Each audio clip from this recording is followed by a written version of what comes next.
À la porte d'embarquement, ma sœur m'a giflé devant tout le monde parce que je refusais de lui céder ma place en première classe pour Hawaï.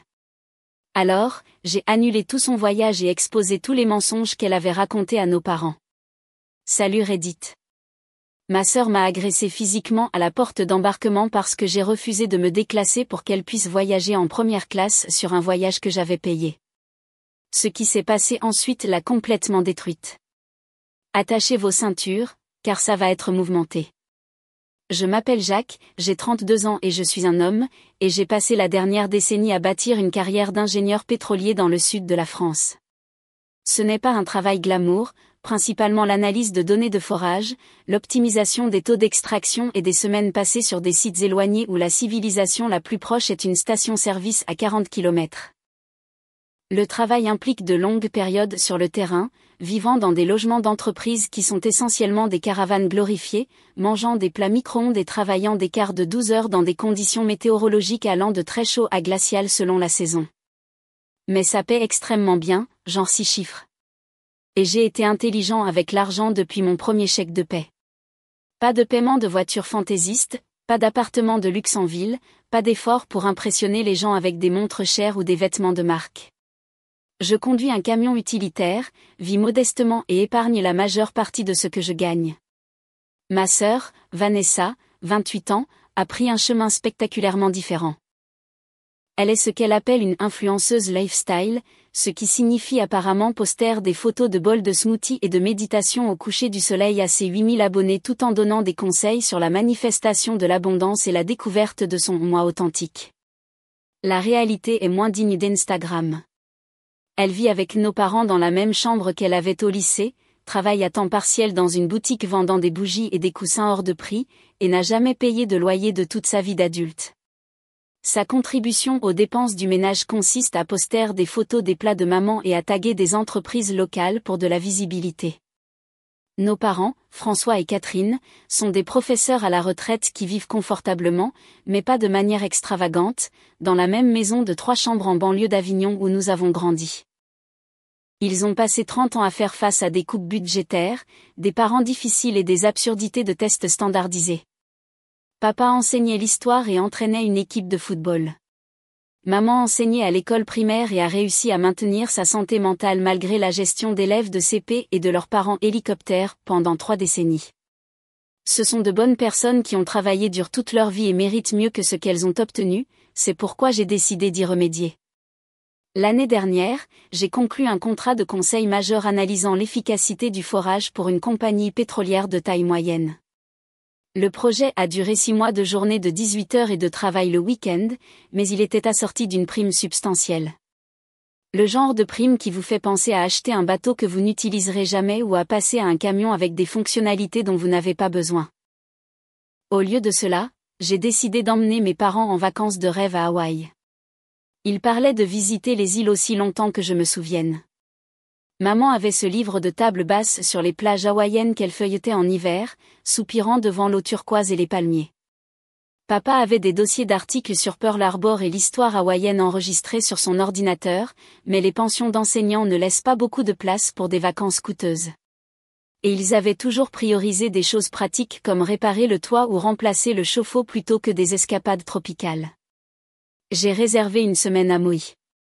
Rien d'extravagant, mais sympa.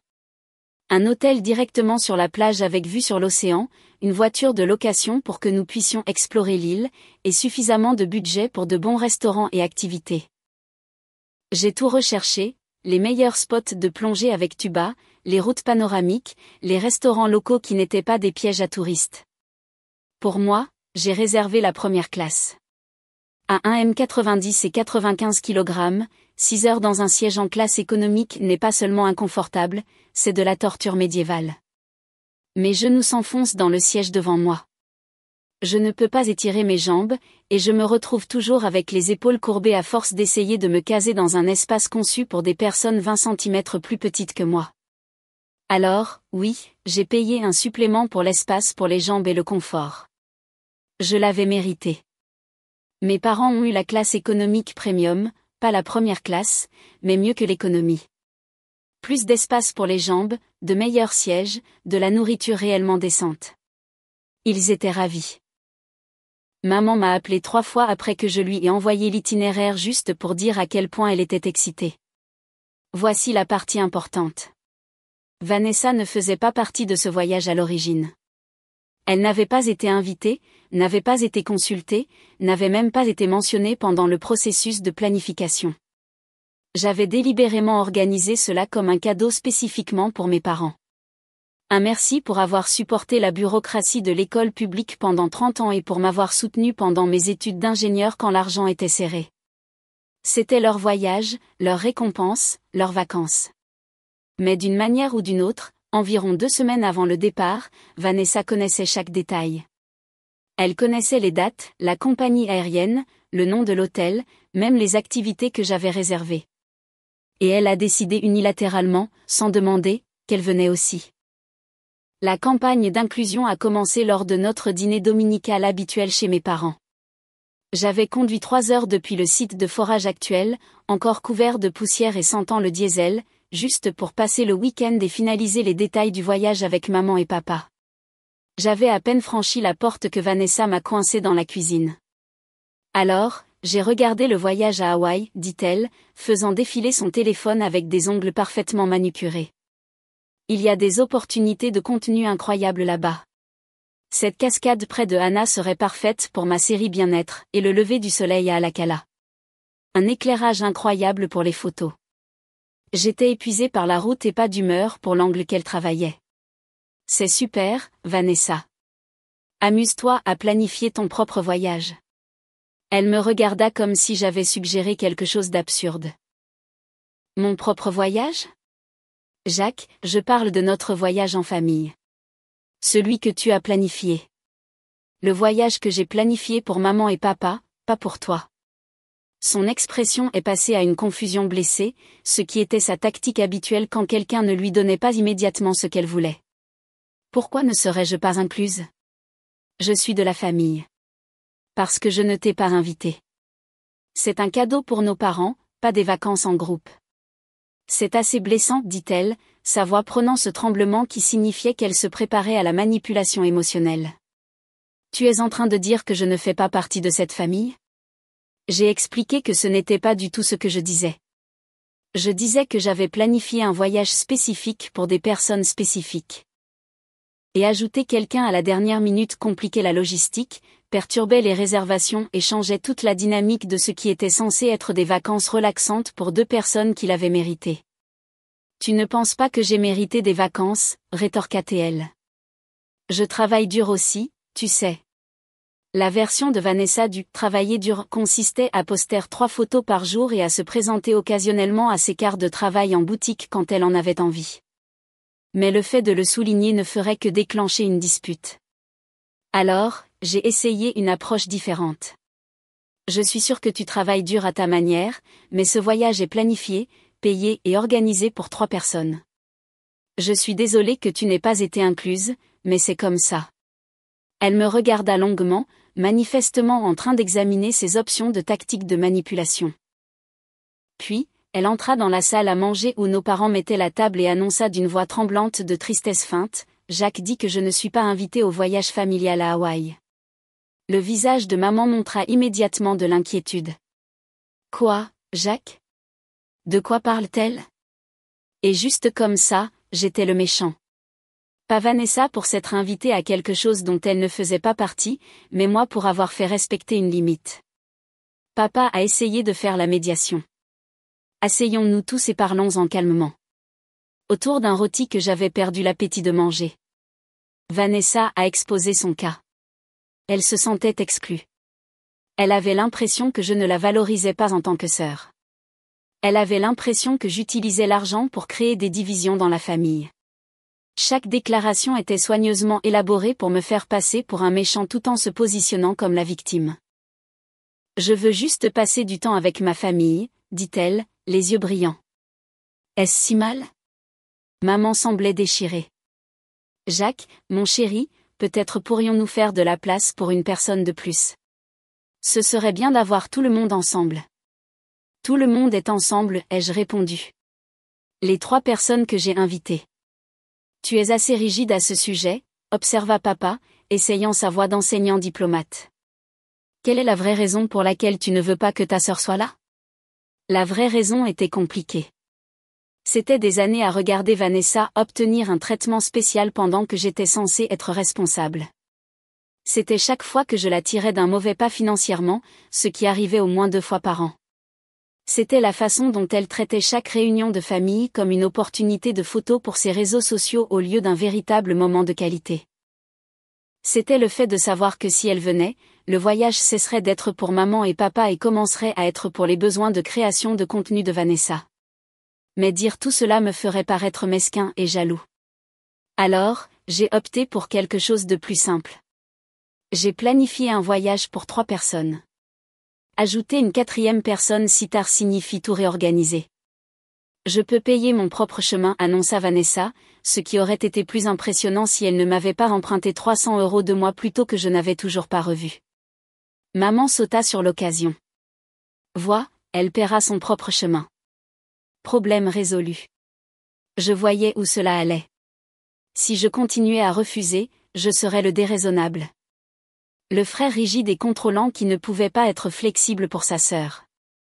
Il m'avait usé comme ça toute ma vie. Vanessa créerait une situation. Je m'opposerais et finalement je céderais parce que c'était plus facile que d'être étiqueté comme difficile. Bien, dis-je, le regrettant déjà. Je te réserverai une chambre supplémentaire à l'hôtel, mais tu paieras ton propre vol, tous tes repas et toutes les activités que tu voudras faire. Ce n'est pas des vacances tout compris pour toi. C'est clair? Le visage de Vanessa se transforma de tristesse blessée en joie triomphante. Bien sûr. Merci, Jacques. Tu ne sauras même pas que je suis là. Je ferai ma propre chose la plupart du temps de toute façon. Cela aurait dû être mon premier indice que ça allait être un désastre. La semaine suivante passa dans un flou de travail et de préparatifs de voyages finaux.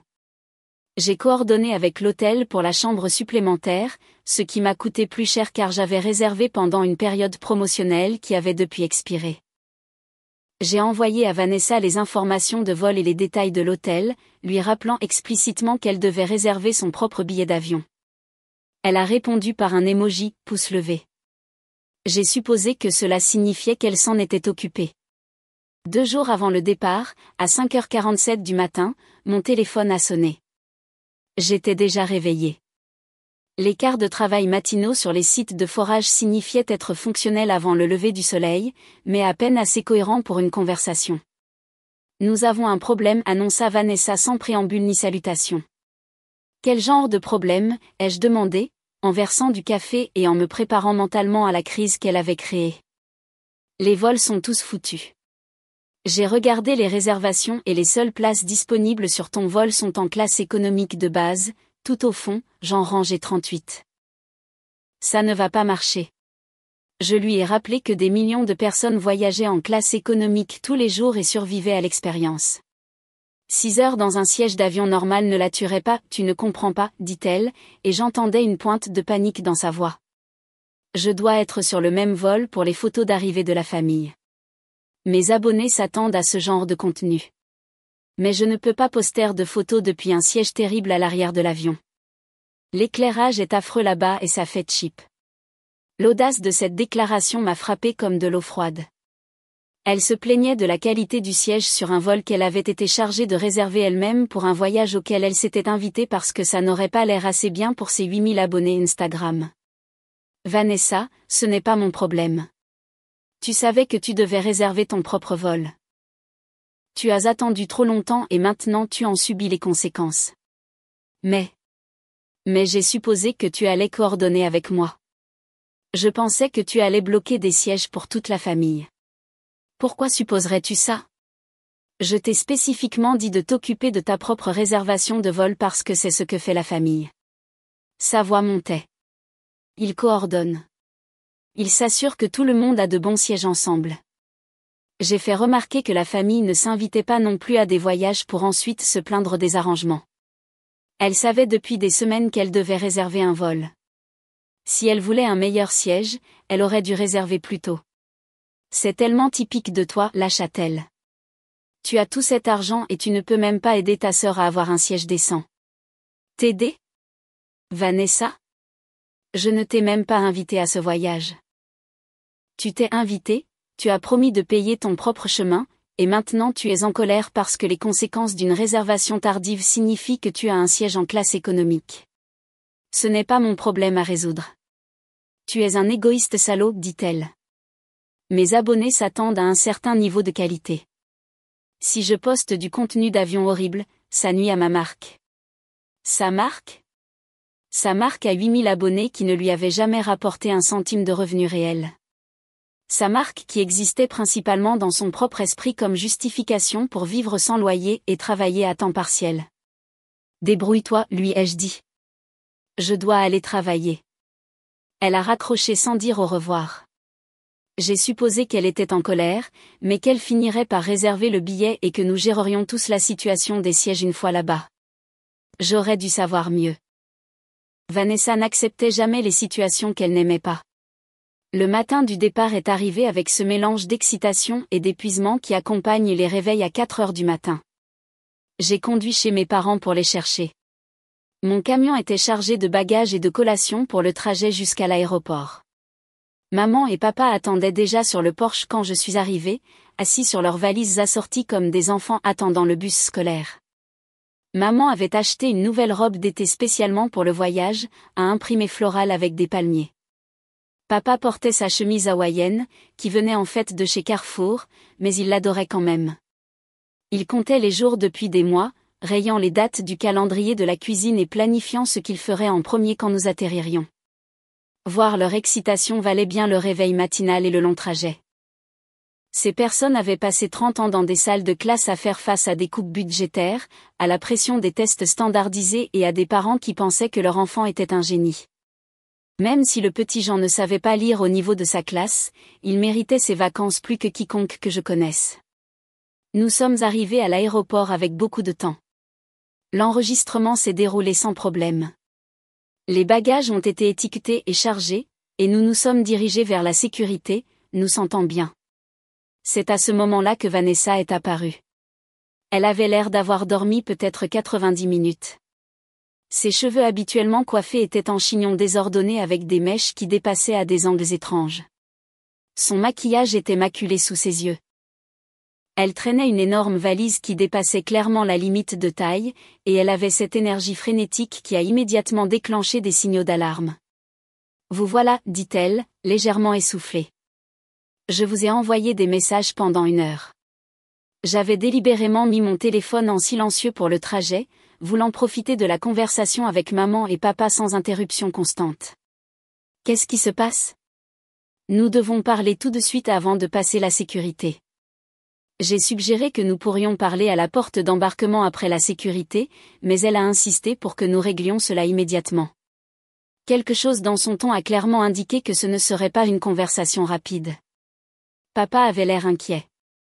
Maman avait cette expression qu'elle prend quand elle sait qu'un conflit approche et qu'elle veut être n'importe où ailleurs. « Qu'est-ce qui est si urgent ?» ai-je demandé. « La situation des sièges. Nous devons la régler avant d'embarquer. » Je lui ai rappelé que nous avions déjà discuté de cela plusieurs fois. Elle était en classe économique. Nous étions à nos sièges attribués.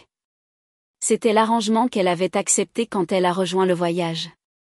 Cet arrangement ne va pas fonctionner, dit-elle fermement.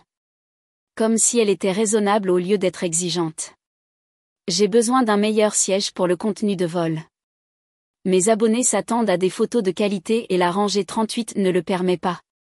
Alors tu aurais dû réserver plus tôt. J'essaie d'expliquer que j'ai besoin d'être dans un meilleur siège pour les photos. Tout le vol est une opportunité de contenu et je ne peux pas créer de contenu de qualité depuis l'arrière de l'avion. Papa a essayé d'aider. Vanessa, ma chérie, peut-être pourrais-tu simplement profiter du vol au lieu de t'inquiéter des photos. Parfois, c'est agréable d'être simplement présente dans l'instant. Papa, tu ne comprends pas comment ça marche. J'ai des abonnés qui attendent une qualité constante. Si je poste du contenu d'avion horrible, ça nuit à ma crédibilité. Les gens pourraient me désabonner. Maman a ajouté d'une voix de pacificatrice. Peut-être pourrions-nous vérifier avec la compagnie aérienne les options de surclassement. Ils ont parfois des sièges de dernière minute disponibles. J'ai déjà vérifié, dit Vanessa. Il n'y a rien de disponible en classe économique premium ou en première classe. Tous les sièges sont vendus, sauf les terribles à l'arrière. La seule solution est si quelqu'un me donne son siège. Elle me regardait directement en disant cela. Laisse-moi être claire, dis-je lentement. Tu veux que quelqu'un cède sa place payée pour que tu puisses prendre des photos pour Instagram? Pas seulement quelqu'un, toi. Tu es en première classe, qui a le meilleur éclairage et le meilleur arrière-plan pour le contenu. Si tu me donnes ton siège, le problème est résolu. L'audace pure de cette demande me laissa momentanément sans voix. Elle voulait que je renonce au siège de première classe que j'avais payé pour le voyage que j'avais organisé et financé afin qu'elle puisse prendre de meilleures photos pour des étrangers sur Internet. Ça n'arrivera pas. Pourquoi pas? Tu es grand, mais tu peux supporter la classe économique pour un vol. J'ai réellement besoin du siège pour mon travail. C'est littéralement ma carrière dont nous parlons. Ta carrière, c'est travailler à temps partiel dans une boutique vendant des bougies hors de prix. Instagram est un passe-temps. Son visage devint rouge. Tu es un tel crétin. Tu as tout cet argent. Tu as cette carrière réussie. Et tu ne peux pas faire une petite chose pour aider ta sœur à réussir. Abandonner mon siège n'est pas une petite chose. Je mesure un m90 et j'ai payé spécifiquement pour la première classe parce que la classe économique est une torture pendant 6 heures. Et je te demande de faire un petit sacrifice pour la famille.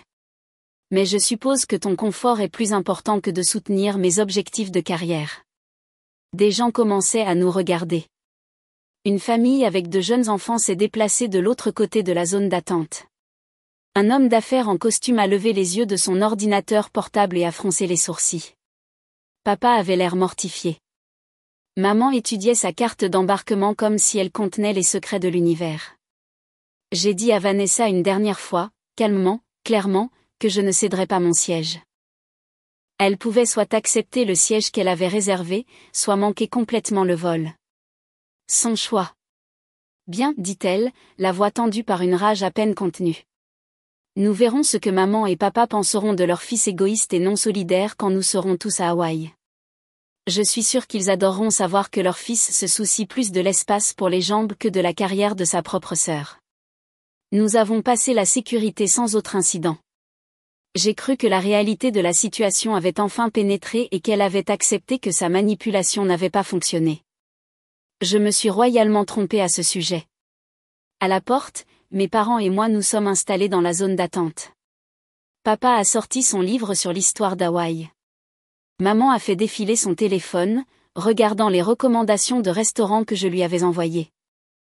Je me suis adossée et j'ai essayé de me détendre, pensant que le drame était derrière nous. Vanessa faisait les 100 pas près des fenêtres, tapant furieusement sur son téléphone, probablement en se plaignant à ses amis de son horrible frère qui ne sacrifierait pas son confort pour son importante carrière d'influenceuse. Environ 30 minutes avant le début de l'embarquement, elle s'est approchée de nous à nouveau. Sa mâchoire était serrée de cette manière particulière qui signifiait qu'elle avait décidé d'une ligne de conduite et qu'elle ne reculerait pas.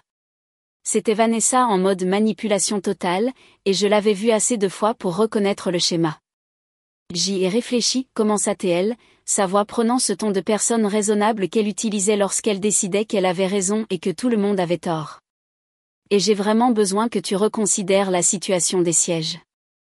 Ce voyage est important pour moi, et tu le ruines avant même que nous décollions. Je n'ai même pas levé les yeux de mon téléphone. Nous avons fini d'en parler. Non, nous n'avons pas fini. Tu es incroyablement égoïste et quelqu'un doit te le dire en face. Papa a essayé de l'interrompre. Vanessa, laisse tomber. Nous allons tous au même endroit. Les sièges n'ont pas d'importance. Mêle-toi de tes affaires, papa. C'est entre Jacques et moi. J'ai fermé mon téléphone et les regardé directement. Il n'y a pas de pont entre nous. Je voyage en première classe dans le siège que j'ai payé. Tu voyages en classe économique dans le siège que tu as réservé tard. C'est la fin de cette discussion. Tu ne te soucies vraiment pas de moi du tout, n'est-ce pas? Sa voix montait, attirant l'attention des autres passagers. Tu préfères t'asseoir dans ton siège chic avec tout cet espace pour les jambes plutôt que d'aider ta propre sœur. Tu préfères être à l'aise plutôt que solidaire. Je préférerais profiter des vacances que j'ai planifiées et payer sans ton drame fabriqué et tes demandes constantes de traitement spécial. Drame fabriqué? Tu penses que c'est fabriqué? J'essaie de bâtir une carrière et tu me sabotes parce que tu es jaloux. Jaloux de quoi exactement? Tes 8000 abonnés? Ton travail à temps partiel vendant des bougies? Ton incapacité complète à fonctionner sans que quelqu'un d'autre ne paie ton chemin? C'est alors qu'elle a complètement perdu le contrôle. Espèce d'ordure gâtée, cria-t-elle à pleine voix. Toute la zone d'embarquement devint silencieuse. Les conversations s'arrêtèrent au milieu d'une phrase. Les enfants cessèrent de pleurer. Même les agents de porte levèrent les yeux de leurs ordinateurs. Tu penses que tu es tellement meilleur que tout le monde parce que tu as un diplôme d'ingénieur et que tu gagnes bien ta vie. Tu me méprises parce que j'ai choisi un chemin différent. 2 agents de porte commencèrent à se diriger vers nous. Papa se leva rapidement, les mains tendues en un geste apaisant. Maman avait la main sur la bouche, les yeux écarquillés. J'ai choisi un chemin créatif au lieu de me vendre aux compagnies pétrolières, continua Vanessa, sa voix résonnant dans le terminal. Mais tu ne peux voir de valeur dans rien qui ne vienne pas avec un chèque de paie. Tu es superficiel, matérialiste et égoïste. Avant que je ne puisse même former une réponse, avant que papa ne puisse s'interposer entre nous, avant que quiconque ne puisse intervenir, Vanessa tira son bras en arrière et me gifla de toutes ses forces. Le bruit résonna dans le terminal comme un coup de feu. Le silence tomba sur toute la zone d'embarquement comme une lourde couverture. Ma joue gauche brûlait là où sa paume avait frappé. Mes lunettes s'étaient décalées sur le côté à cause de l'impact. Chaque passager dans cette zone d'embarquement arrêta ce qu'il faisait et nous regarda. Les parents couvraient les oreilles de leurs enfants. Les voyageurs d'affaires levèrent les yeux de leurs ordinateurs portables. Le couple âgé qui partageait un muffin se contenta de regarder, la bouche légèrement ouverte. Un agent de porte apparut à mon cou dans quelques secondes. « Madame, je dois vous demander de reculer immédiatement. » Vanessa respirait fort, ses mains toujours légèrement levées, la réalité de ce qu'elle venait de faire commençant à se lire sur son visage. Ses yeux étaient grands ouverts, comme si elle n'arrivait pas à croire qu'elle était allée aussi loin. « Il l'a mérité, dit-elle. » Mais sa voix vacillait. « Il m'a traité comme une ordure toute la matinée. Il m'a provoqué. » 2 agents de sécurité de l'aéroport apparurent comme par magie. L'un se plaça entre Vanessa et moi. L'autre commença à poser des questions avec ce ton calme et professionnel que les personnes en autorité utilisent lorsqu'elles traitent avec une violence potentielle. « Monsieur, vous allez bien ?» me demanda le premier agent. Mon visage palpitait. Ma joue me brûlait, mais j'ai hoché la tête. « Je vais bien. »« Madame, je vais devoir vous demander de nous accompagner, » dit le 2e agent à Vanessa. « Quoi ? » ?»« Non, nous avons un vol à prendre. » « Je ne peux pas manquer ce vol. Vous venez d'agresser un autre passager devant environ 70 témoins et 2 agents de porte. Vous ne prendrez aucun vol aujourd'hui. » Le effondrement qui a suivi était spectaculaire dans son désespoir. Vanessa a commencé à pleurer. De vraies larmes cette fois, pas celles fabriquées qu'elle utilisait pour la manipulation. Elle a insisté sur le fait que c'était un malentendu, que je l'avais provoqué, qu'elle ne pouvait pas manquer ce vol parce que c'était des vacances en famille et que ses parents seraient dévastés si elle n'était pas là. Les officiers n'ont pas été impressionnés. Ils avaient clairement vu beaucoup de crises à l'aéroport auparavant, et celle de Vanessa n'était ni unique ni convaincante. Ils sont restés là professionnellement pendant qu'elle passait par le déni, la colère, la négociation, et finalement l'acceptation en sanglots. Ils l'ont escortée loin de la porte, toujours en pleurs et en protestant. Un agent de porte s'est approché de moi avec des papiers et une expression de sympathie professionnelle. « Nous devons déposer un rapport d'incident », a-t-elle expliqué, sortant une tablette. Procédure standard pour toute altercation physique dans le terminal. Êtes-vous intéressé à porter plainte ? J'aurais dû dire non. J'aurais dû être la personne la plus grande, encaisser le coup, littéralement, et le mettre sur le compte du drame de Vanessa. J'aurais dû laisser ses actions glisser comme j'avais laissé tout le reste glisser pendant les 28 dernières années. Mais j'ai regardé ma mère, qui pleurait doucement, mon père, dont le visage montrait de l'embarras et de la déception, tous les passagers qui avaient été témoins de l'agression de ma sœur en public parce que je ne voulais pas céder un siège sur des vacances que je payais. Oui, ai-je dit clairement. Je porte plainte. L'agent de porte a hoché la tête et a pris des notes sur sa tablette. En quelques minutes, le nom de Vanessa était signalé dans le système informatique de la compagnie aérienne. Elle ne volerait pas sur cette compagnie aujourd'hui, ni peut-être sur aucune compagnie selon la suite des poursuites et si elle se retrouvait sur une liste d'interdiction de vol. Maman était bouleversée. Elle m'a attrapé le bras, le mascara coulant sur son visage. Jacques, peut-être devrions-nous tous rester. Nous ne pouvons pas laisser Vanessa seule ici face à cela. Elle n'est pas seule, ai-je dit fermement. Elle est avec la sécurité de l'aéroport et elle a fait ses propres choix. Nous montons dans cet avion. Nous allons à Hawaï. Nous allons passer les vacances que j'ai planifiées et payées. Mais c'est ta sœur. Et elle m'a agressée en public parce que je ne voulais pas lui donner mon siège. Je ne vais pas récompenser ce comportement en annulant un voyage que j'ai passé des mois à planifier et des milliers d'euros à financer. Jacques a raison, dit papa doucement, passant son bras autour de maman. Vanessa a dépassé les bornes aujourd'hui. Nous ne pouvons plus tolérer cela. Elle doit faire face aux conséquences pour une fois dans sa vie. Maman a commencé à protester, mais l'expression de papa l'a arrêtée. Après 30 ans de mariage, elle reconnaissait quand il avait pris une décision sur laquelle il ne reviendrait pas. L'embarquement a commencé. La première classe a été appelée en premier. Je me suis levée, j'ai pris mon bagage à main et je me suis dirigée vers l'agent de porte qui scannait les cartes d'embarquement. Derrière moi, j'entendais maman pleurer doucement. Papa lui murmurait quelque chose, probablement pour la calmer. Une partie de moi se sentait coupable de ne pas être resté, de ne pas être le pacificateur familial qui réparait tout et s'assurait que tout le monde était heureux. Mais une plus grande partie de moi en avait assez d'être cette personne, d'avoir sacrifié mon confort, mes limites, mes projets pour le bien de maintenir la paix avec quelqu'un qui n'avait jamais une seule fois considéré mes sentiments. Je me suis installée dans mon siège de première classe.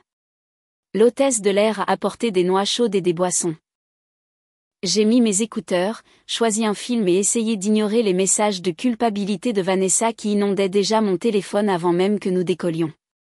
L'hôtesse de l'air a fait ses annonces.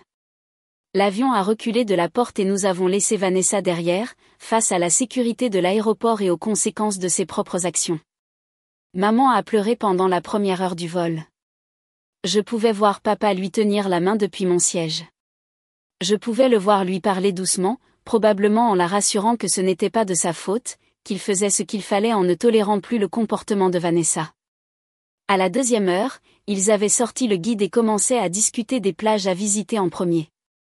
À la troisième heure, ils regardaient des recommandations de restaurants et s'enthousiasmaient à l'idée de goûter la cuisine hawaïenne traditionnelle. À l'heure, maman avait complètement cessé de pleurer et riait même de quelque chose que papa disait. Il s'est avéré que retirer Vanessa de l'équation avait considérablement amélioré le voyage avant même qu'il ne commence. Nous avons atterri à Maui par un temps parfait. 29 degrés, légère brise, ciel bleu infini. La voiture de location était exactement ce que j'avais réservé, fonctionnant parfaitement et propre. L'hôtel était directement sur la plage, comme sur les photos. Nos chambres avaient vue sur l'océan et des lits confortables et tout ce dont nous pouvions avoir besoin.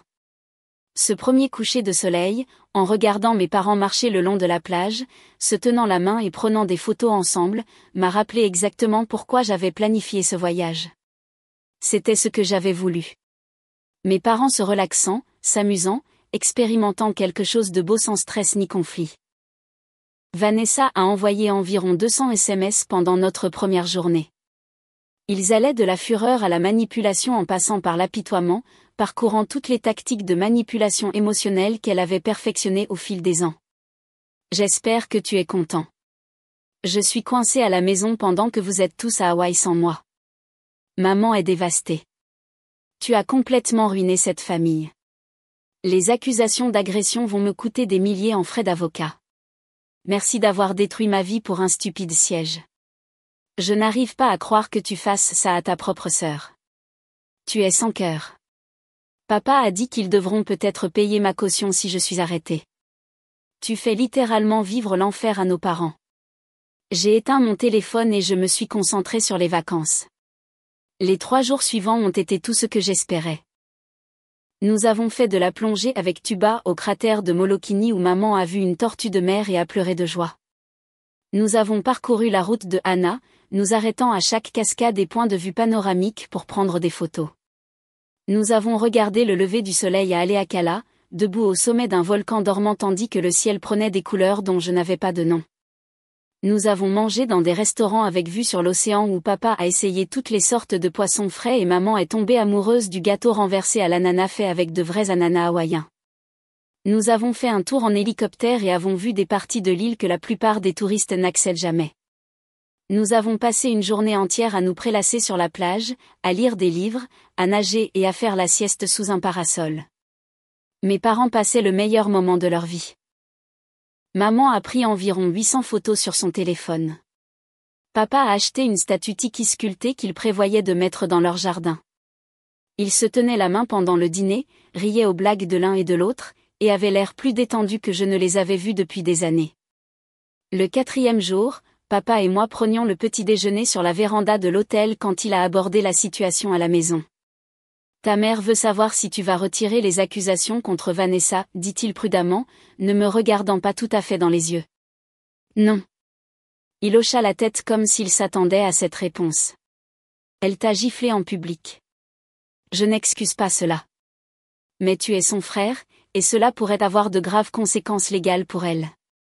Peut-être même de la prison ou un casier judiciaire. Papa, elle m'a agressé dans un aéroport parce que je ne voulais pas céder mon siège. Elle s'est invitée à ce voyage, a promis de s'occuper de ses propres arrangements, puis a exigé que je sacrifie mon confort pour ses photos Instagram. Quand j'ai dit non, elle m'a physiquement attaqué devant des dizaines de témoins. Pourquoi retirerais-je les accusations ? Il soupira et regarda l'océan. Parce que c'est la famille.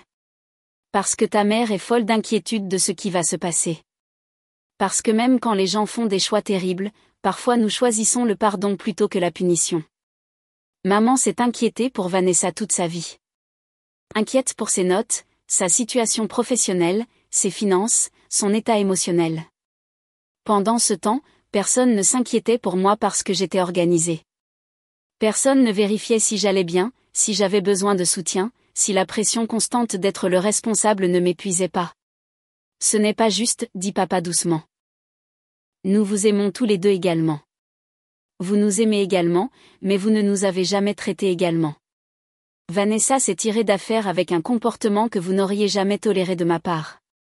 Elle a 28 ans, vit à la maison sans payer de loyer, travaille à temps partiel, et vous trouvez encore des excuses pour elle. Pendant ce temps, on s'attendait à ce que je sois responsable et mature dès l'âge de 15 ans. Il n'y eut aucune réponse à cela. Nous restâmes silencieux un moment, regardant les vagues s'écraser sur le rivage. Tu as raison, dit-il finalement. Nous avons fait des erreurs en vous élevant tous les deux. Nous vous avons soumis à des normes différentes, et ce n'était pas juste. Mais elle reste ta sœur et cela pourrait vraiment nuire à son avenir. Ses actions nuisent à son avenir, pas moi. Je refuse simplement de la protéger des conséquences d'une agression en public. Papa hocha lentement la tête et n'en parla plus. Maman tenta une approche différente pendant le dîner ce soir-là. Elle suggéra qu'à notre retour, nous pourrions tous nous asseoir en famille et régler cela. Peut-être Vanessa avait-elle besoin de soutien plutôt que de punition. Peut-être luttait-elle plus que nous ne le réalisions. Peut-être y avait-il des problèmes sous-jacents à l'origine de son comportement. J'ai souligné que lutter ne justifie pas une agression.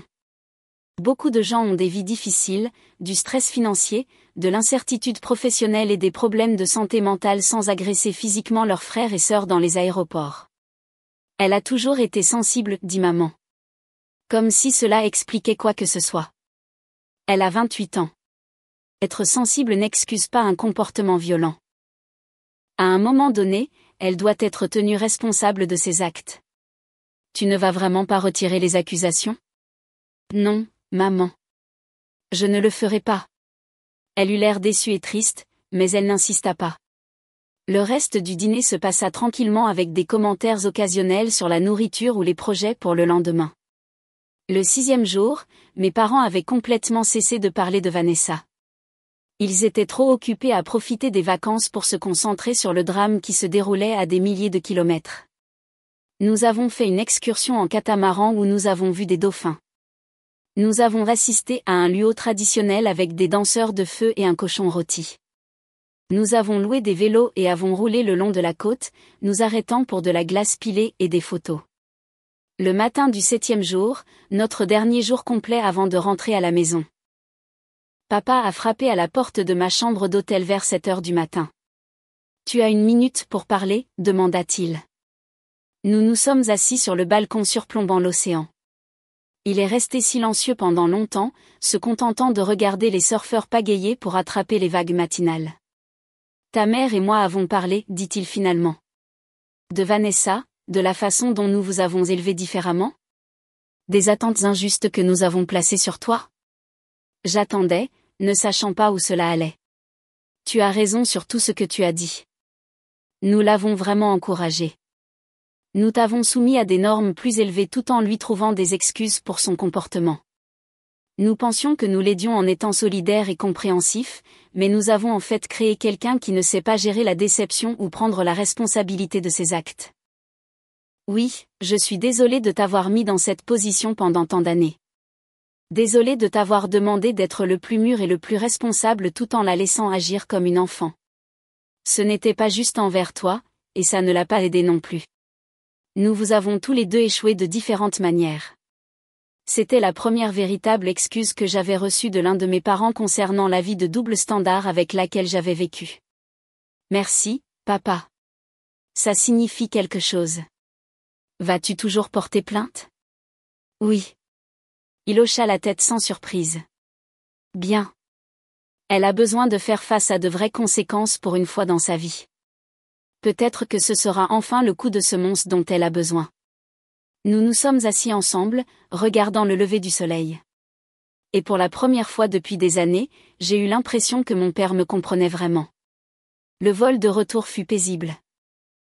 Mes parents parlaient avec enthousiasme de planifier un autre voyage, peut-être en Corse ou dans les Alpes. Maman me montrait ses photos préférées de la semaine, planifiant déjà lesquelles imprimer et encadrer pour leur salon. Papa avait acheté 3 livres sur l'histoire d'Hawaï qu'il avait déjà commencé à lire. Ils étaient heureux, sincèrement, profondément heureux. Et j'ai réalisé que si Vanessa était venue à ce voyage, aucun de ce bonheur n'aurait été possible. Elle aurait transformé chaque activité en une opportunité de photo, chaque repas en création de contenu, chaque moment familial en quelque chose de performatif pour ses abonnés. La laisser derrière avait été le bon choix. Lorsque nous avons atterri à Nice, la réalité nous a rattrapés rapidement. Vanessa avait été occupée pendant notre voyage à Hawaï. Elle avait frappé fort sur les réseaux sociaux, se présentant comme la victime tragique de la cruauté familiale. Selon son histoire soigneusement élaborée, elle avait été abandonnée lors d'une crise de santé mentale et exclue de vacances en famille par son frère vindicatif qui portait des accusations excessives pour un désaccord mineur. Ses abonnés l'ont dévorée. J'ai commencé à recevoir des messages d'inconnus me traitant de sans-cœur et d'abusif. Quelqu'un a même retrouvé mon adresse e-mail professionnelle et a déposé une plainte concernant mes tendances violentes. L'ironie était presque amusante. Elle m'avait agressé, mais d'une manière ou d'une autre, j'étais le méchant pour avoir porté plainte. Le fait est que Vanessa a fait une erreur critique. Elle avait posté ses mensonges publiquement, créant un dossier permanent qui allait lui coûter cher, car j'avais quelque chose qu'elle n'avait pas, des preuves. La sécurité de l'aéroport m'avait donné les images de surveillance dans le cadre du rapport d'incident. Plusieurs angles montrant tout. Vanessa qui monte en gamme, qui s'approche de moi, les témoins qui reculent, la gifle, les réactions choquées. Pas de contexte nécessaire. Pas de « il a dit », elle a dit, juste des images claires d'elle m'agressant pendant que je restais là, essayant de garder mon calme. J'ai posté la vidéo avec une légende simple, puisqu'il semble y avoir confusion sur ce qui s'est passé, voici les images de sécurité réelles. J'ai été agressée pour avoir refusé de céder ma place en première classe. Pas de manipulation, juste des faits. Jugez par vous-même. La réponse fut brutale. Les gens qui m'envoyaient des messages de haine se sont tus.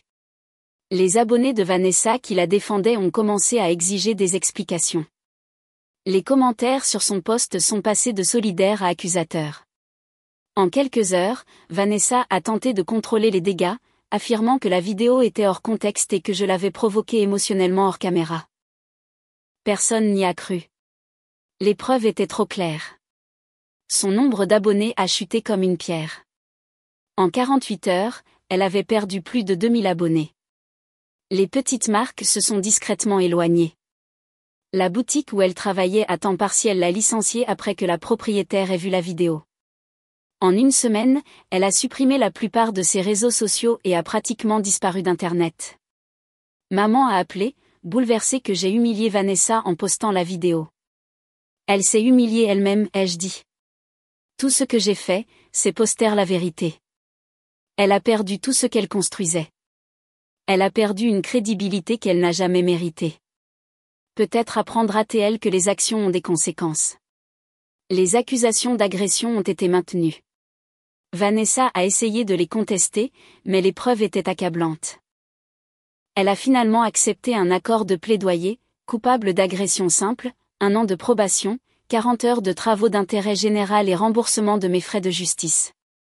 Elle a également été signalée par cette compagnie aérienne et plusieurs autres, faisant des voyages aériens futurs un cauchemar pour elle.